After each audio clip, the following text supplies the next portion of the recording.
শুভ সন্ধ্যা বন্ধুরা। আজকের ভিডিওটা আমি শুরু করলাম ঠাকুরঘর থেকে, অবশ্যই তোমাদেরকে সাথে নিয়ে।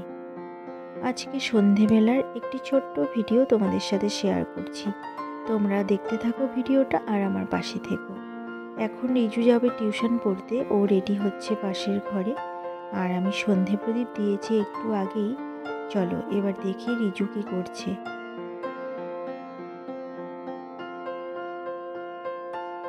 এই যে দেখো রিজু রেডি হচ্ছে, ও জামা কাপড় পরে নিয়েছে আগেই, এখন শুধু চিরুনি করে আর বই গুছিয়ে নিয়ে তারপর বেরোবে টিউশনে।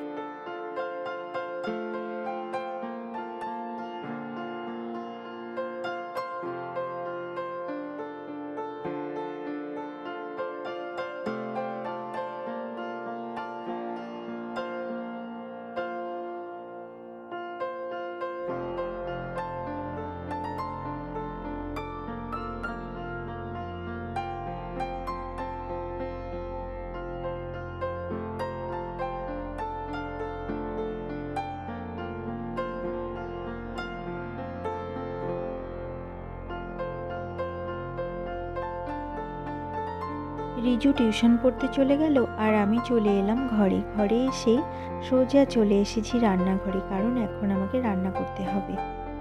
আজ ভেবেছি রাতে আমি খিচুড়ি করব, মুসুর ডাল আর গোবিন্দভোগ চাল দিয়ে খিচুড়ি বানাবো।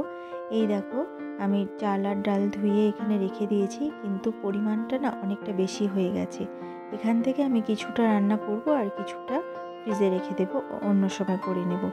এই দেখো কড়াইতে আমি পেঁয়াজ দিয়ে দিয়েছি, ফোড়নও দিয়েছি তার আগে, দিয়ে পেঁয়াজ ভেজে নিচ্ছি। আর এবার দিয়ে দিলাম চাল আর ডাল, কিন্তু তবুও মনে হচ্ছে যেন বেশি হয়ে গেছে। যাই হোক, যদি থেকে যায় কাল সকালে আমি খেয়ে নেব। চাল ডাল একটু ভেজে নিয়ে আমি জল দিয়ে দিয়েছি আর তাতে দিয়েছি নুন। হলুদ আমি এখনো দেইনি, যখন এটা সেদ্ধ হয়ে যাবে তখন আমি এটাতে হলুদ দিয়ে দেব।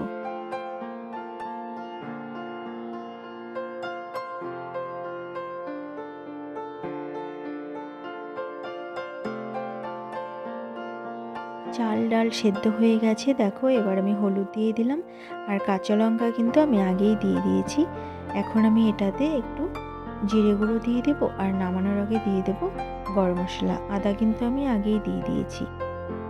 রান্নাটা আমার হয়ে গেছে, আমি গ্যাসটা অফ করে দিয়েছি, আর গরম মশলা গুঁড়ো দিয়ে এবার আমি ঢেকে রেখে দিলাম আর চলে এলাম ঠাকুর ঘরে। এবার আমি গোপাল সোনাকে শয়নে দেব, তারপর আমি গিয়ে আবার বাকি রান্নাটা করে নেব। গোপাল সোনাকে আমার শয়নে দেওয়া হয়ে গেছে, আর তার সাথে সাথে অন্যান্য যে ঠাকুর আছেন তাদেরকেও আমি শয়নে দিয়েছি। দেখো এই যে সবাইকে কম্বল দিয়ে ঢেকে দিয়েছি।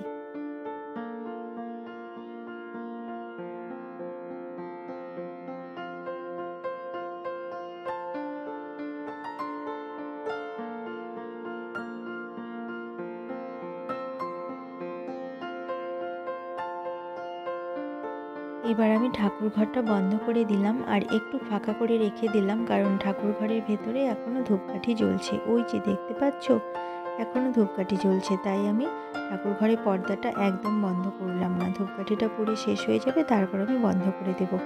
এবার আমি চলে এসেছি রান্নাঘরে। দেখো আমি মাছ ভাজা করছি, আর মাছ ভাজা করে নিয়ে তারপর করছি বেগুন ভাজা। মাছ ভাজার যে তেল সেটা কিন্তু আমি নামিয়ে রেখেছি, কারণ মাছ ভাজার তেলে যদি আমি বেগুন ভাজা করি তাহলে এই বেগুন ভাজার মধ্যে না মাছের একটা গন্ধ উঠে আসে, যার জন্য আমি তেলটা পাল্টে নিলাম। এদিকে দেখো রিজু এখানে বসে গানের প্র্যাকটিস করছে। ওর কালকে স্কুলে ক্রিসমাস উপলক্ষে সেলিব্রেট করবে, সেখানেও গান করবে, যার জন্য গান প্র্যাকটিস করছিল। আর আমি রান্নাঘরে এসে এই পাঁপড়গুলো ভেজে নিলাম। পাঁপড়গুলো ভাজতে ভাজতেই আমি আবার গেছিলাম নিচে, কারণ সেদিন যে ঘুরতে গেছিলাম যে দাদা দিদিদের সাথে, সেই দাদা আর দিদি এসেছিল নিচে, একটা দরকারে এসেছিল, আর আমার জন্য নিয়ে এসেছে এই ব্যাগ। দিদি আমাকে এই ব্যাগটা গিফট করেছে। তো দেখো ব্যাগটা কি সুন্দর হয়েছে, সেটাই দিয়ে গেল। আর ঘরে আসতে বললাম, ঘরে আসলো না, রাত হয়ে গেছে বলে।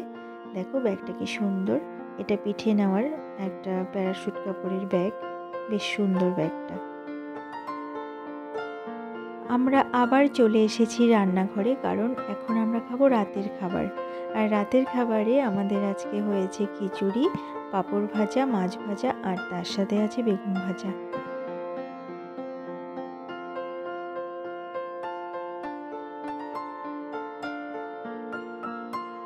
রিজুর জন্য কখন থেকে এই খাবারটা আমি রেখে দিয়েছি জানো তো। দেখো ওর বাবার খাওয়াই হয়ে গেল, ছেলে তবুও আসছে না পাশের ঘর থেকে, ও খেলছে। যাই ডেকে নিয়ে আসি আর আমিও খেয়ে নিই, তারপর আবার দেখা হচ্ছে তোমাদের সাথে। আর আমাদের খাওয়া হয়ে গেছে, এবার আমি এখানে বসে রিজুর যে ব্লেজার আছে স্কুলে সেটার বোতাম সেলাই করছি। এই ব্লেজারের বোতামটা বারবার কেন যে খুলে যায় জানি না। একবার দোকান থেকে দর্জির কাছ থেকে সেলাই করে নিয়ে আসা হলো, আবার খুলে গেছে। তো বন্ধুরা তোমাদের সঙ্গে দেখা হচ্ছে কাল সকালে। শুভ সকাল বন্ধুরা।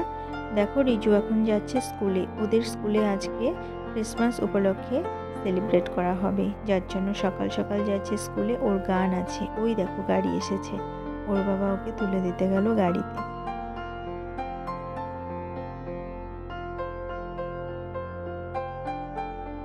আমি চলে এসেছি ঘরে। দেখো সবগুলো জানালা আমি খুলিনি, একটাই খুলেছি, কারণ এই জানালা দিয়ে না খুব হাওয়া আসতে থাকে, আর হাওয়া আসলে এত ঠান্ডা লাগে তখন।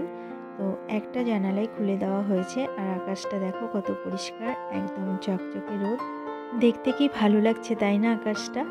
তাহলে বন্ধুরা আজকের আমার এই ছোট্ট ব্লগটি এখানেই আমি শেষ করছি। আবার অন্য কোনো দিন অন্য কোনো নতুন ব্লগ নিয়ে হাজির হয়ে যাব তোমাদের সামনে।